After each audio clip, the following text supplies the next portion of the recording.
Hey, let's talk about altruism versus self-preservation. I heard about Hurricane Milton. So that happened a week ago. It hit Florida on October 10th, 9th, 10th-ish. And I was hearing, through social media that they were offering free Uber and Lyft rides for people who wanted to evacuate or whatnot.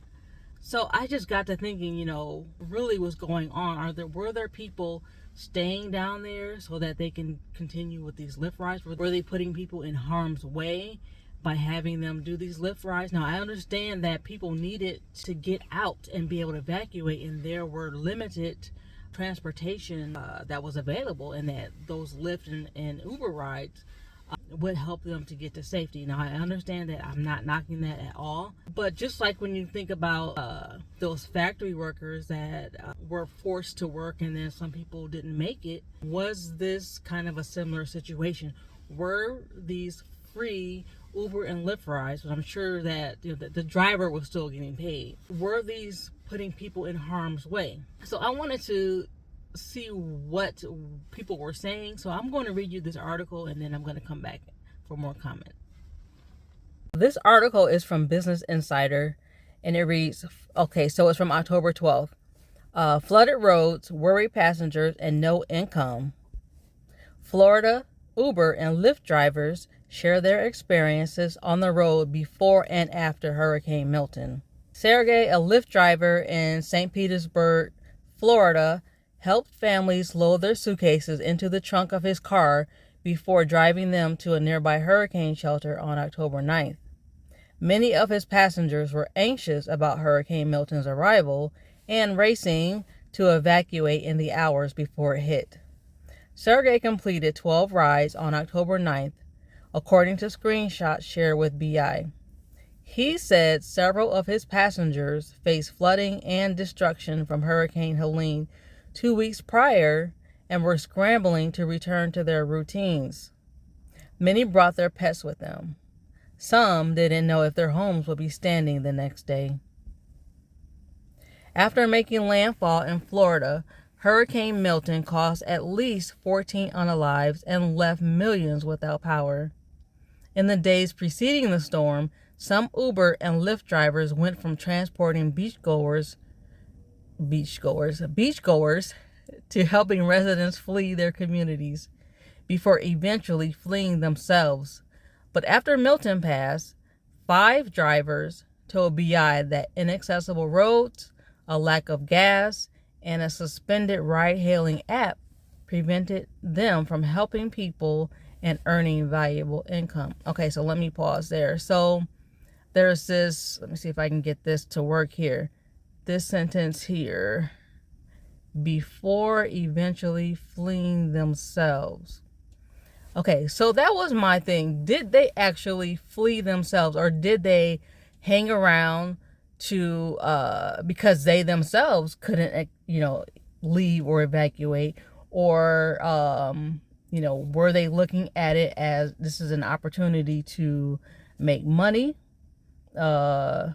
Of course, there's always going to be opportunity to make money, but in the sense of some people intentionally stayed. I don't know who did or who, and I'm not saying anyone from this article did, but were there people who stayed because they were maybe anticipating or hoping surges or increased rates? I don't know.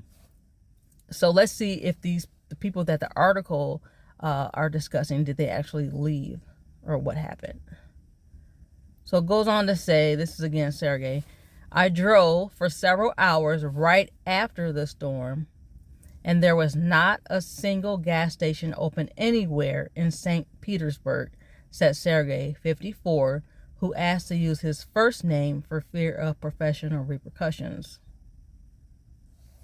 From his 12 rides, Sergey made $129 before expenses and received 1 tip. His home is without power, and driving is his only source of income. However, his car only has 3 miles of gas left, and each day without earnings is stressful, he said.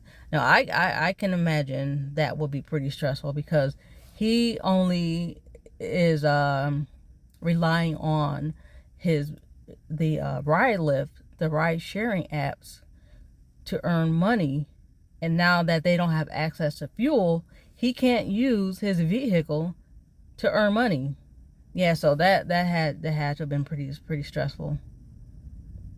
Many of his rides over the last few days were headaches. One paid $5.36 for a 16-minute ride, which he said compares to the amount he'd expect to make for a similar journey, while another was elongated because of closed exits. He rejected a 113.5-mile ride from Clearwater to Orlando because the estimated payout was $84.31 with the bonus, far less than what's standard, he said. Some rides he accepted had no people waiting at the destination. Now, yeah, I can see now that can be extremely frustrating. Now, this thing about the estimated payout was far less. I wonder if that was one of the free, so-called free rides that were offered. Now, I know, people are not trying to price gouge in situations, but because, you heard about that airline that was charging like $3,000 or whatever. But so if you had a standard and then you are basically in a situation where, there's hardly any fuel, there's a lot of debris and whatnot on the road, and it's going to be hard to get around. So then they have a standard, but then they lower it in that situation. It just seems to be unfair, especially if the companies like Lyft or Uber were the ones that were paying for it. Let's continue on. During Hurricane Milton, Uber suspended service for several hours in 3 Florida cities that were in the storm's direct path: Fort Myers, Sarasota, and Tampa Bay, a spokesperson told BI. They added that service has been restored in these metro areas, but remains suspended along the most heavily impacted barrier islands. Okay, so I can see that. That was their way of keeping drivers who may not necessarily look at the risks imposed upon themselves and others, so they went ahead and shut off the app so that they couldn't make these trips. Additionally, the spokesperson told Business Insider the company worked closely with state officials in Florida over the past few weeks to assess the situation posed by the hurricanes and partnered with the Florida Division of Emergency Management to provide some people with free transportation to shelters. Good, I like that they did that. But if they are underpaying their drivers, I don't like that. A Lyft spokesperson told BI that in response to the hurricanes, the company provided free and discounted rides to help people in affected areas travel to and from shelters with resources. The spokesperson did not answer questions on whether Lyft's app was turned off during or after Hurricane Milton. So, yeah, if you're a Lyft driver, let us know. Was the app still going?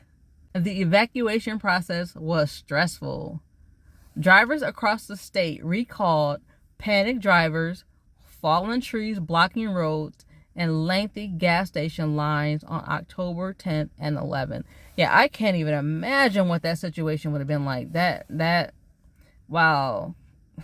People that had to go through that is just wow. Trent T, 50, drives independently for his own transportation company and for Uber and Lyft in South Florida. He said the tornadoes from Milton were absolutely insane, and one of his clients' homes was destroyed. He asked to use partial anonymity for fear of professional repercussions.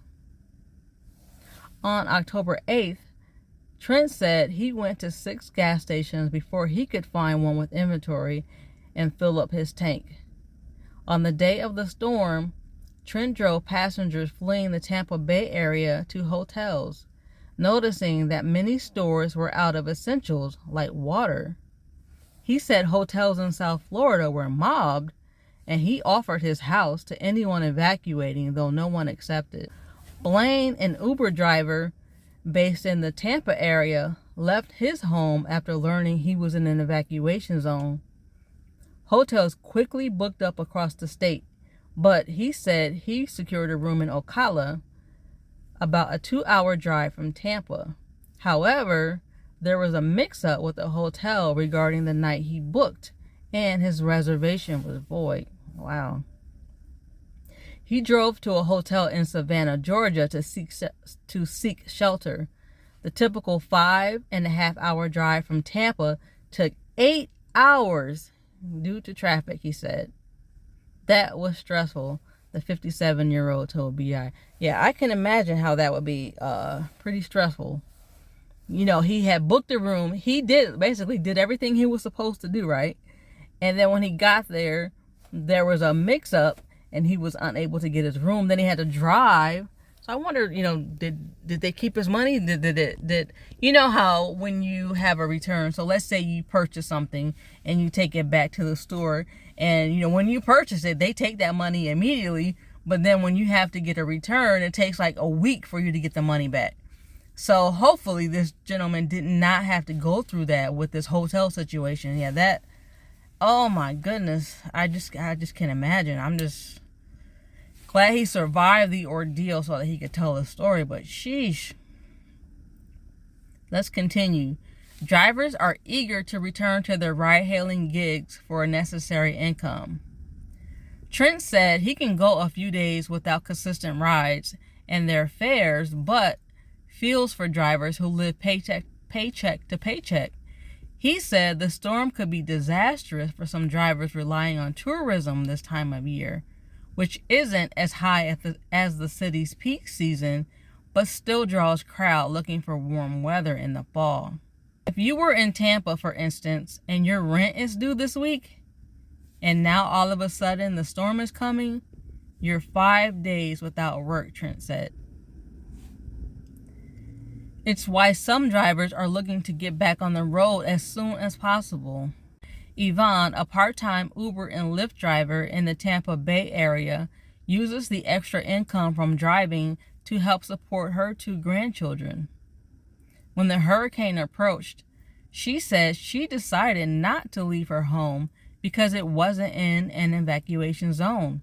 However, the roof of her patio suffered significant damage, and she lost power. She hasn't driven for Uber or Lyft since the hurricane hit. Yvonne said the roads aren't conducive to driving because many are flooded or scattered with trees or power lines.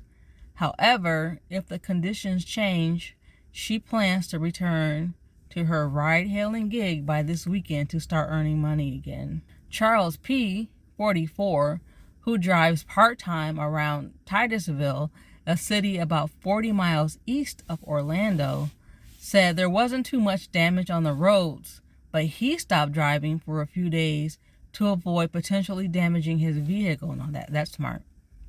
He's seen a drop in demand and worries that tourism may decline. When he drove on Thursday, he said getting rides was very slow. Yeah, oh my goodness, if you're in Florida and you're relying on that tourism industry, oh my goodness, yeah, that is definitely going to be taking a hit. To continue on, I usually try to do a certain amount of money per day, but I'm probably down about half of what I normally do in 3 days, Charles said. I do foresee, as things get cleared up, that our income will probably continue to rise or get back to normal. All right, so they're asking you to share your story if you're an Uber or Lyft driver in a hurricane-impacted area, and they give the information there. So again, this is from Business Insider. Yeah, so I feel for those people who were impacted by this hurricane. They had 2 back-to-back. They had Helene on the September 26th, and then 2 weeks later, a week later, you have a Hurricane Milton. So But back to what I was initially saying, the self-preservation versus altruism, even though they were providing those free rides, is it best to look at and take care of, yourself and your family, make sure you get out, or hang around to help others? I don't know. That's a question that I'm asking. So if you're there, like, so if you are stuck there, like if you couldn't evacuate, maybe it would be a good idea just to go ahead and provide that service for the community. But if you're able to leave and get yourself and your family out of harm's way, I think that too needs to be considered as a priority. So I did wanted to look into this story. Let me know if anybody that you know, or did you go through any of that, the hurricane, and did you take any of those or give any of those free rides down there? But I just thought this was pretty interesting because, too often people are given expectations, if you will, that, oh, you should do this or you should do that, and put yourself in a situation where you're risking your own life for strangers. And why that might be, a bit of an altruistic kind of a situation, you definitely must consider self-preservation. You have your life, you have your family, you have, your own responsibilities. Sometimes you just gotta let go and let Yah, because you can't save everybody, and you can only control what you can control. So, my hat's off to those who were out there working and trying to help people. Kudos to you, and I just, hope and pray that things work out the way they're supposed to down there.